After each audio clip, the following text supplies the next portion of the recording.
پیر ارچھی جا حضور مبارک صاحب علیہ رحمہ حضرت مولانا ہاشم سمنگانی رحمۃ اللہ تعالی کے زمانے سے ہی صدقات و عطیات و خیرات بہت زیادہ آپ مبارک فرمایا کرتے ہوتے تھے۔ حضور مبارک صاحب علیہ رحمہ تقریباً 3 سال تک حضرت مولانا محمد ہاشم سمنگانی رحمۃ اللہ تعالی کی جتنی بھی مریدین تھے ان سب کے لنگر کا انتظام حضور مبارک صاحب علیہ رحمہ کے ذمہ تھا۔ اپنی جیب سے وہ کیا کرتے ہوتے تھے۔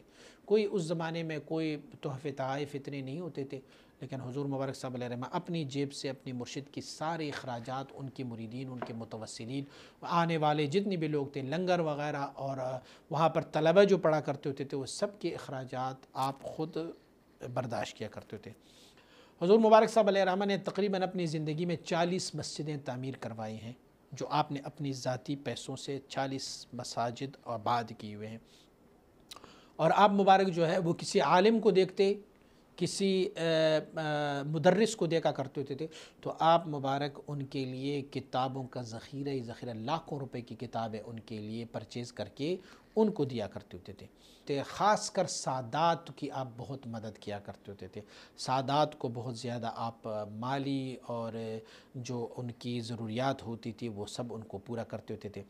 جو خادمین آستانے میں ہوتے تھے ان کے لیے بھی مبارک صاحب علیہ الرحمہ جو ہے ان کی خرچہ و اخراجات، حتیٰ کہ پھر بہت سارے لوگوں کے لیے اخراجات ایسے ہوتے کہ ان کے لیے شادیوں کے اخراجات بھی حضور مبارک صاحب علیہ الرحمہ بھی ان کے لیے شادیاں کرواتے رہتے تھے۔ حضور کی فرزند ارجمن جناب زینت القراء قاری محمد حبیب جان سیفی کو آپ مبارک کو لنگر کی اخراجات کی ذمہ داری آپ کی ذمہ تھی۔ تو آپ فرماتے ہیں کہ ہمارے ہاں جب لاہور تشریف لے کے آئے حضرت مبارک صاحب علیہ رحمت 2006 میں، آپ کی رحلت جو ہے وہ 2010 میں ہوئی تھی، تو 2006 میں جب تشریف لائے تو یہاں پر ایک ماہانہ محفل کا انعقاد کیا گیا تھا۔ تو ماہانہ محفل میں ہوتے تو آپ فرماتے ہیں کہ حضرت قاری صاحب کی مبارک صاحب علیہ الرحمہ کو تقریباً ایک ماہانہ محفل میں لوگ جو تحفے تحائف آپ کی خدمت اور آپ کو نذرانے دیا کرتے ہوتے تو تقریباً وہ 10 لاکھ روپے ہوتے تھے۔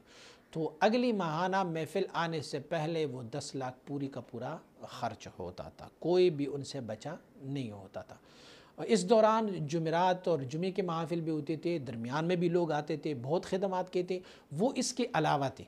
اور ہم نے ایسے مشاہدہ کیا ہوا ہے کہ کبھی کبھار گھر میں تو یہ حالت ہوتی کہ وہاں پر ایک پیسہ بھی نہ ہوتا، اور لنگر کی اخراجات کے لیے ہم لوگوں سے ادھار لے کے پھر لنگر کے اخراجات کرتے۔ پھر اگر کوئی بندہ کچھ مدد فرماتا تو پھر وہ جو ادھار تھا وہ ہم اتارا کرتے ہوتے تھے۔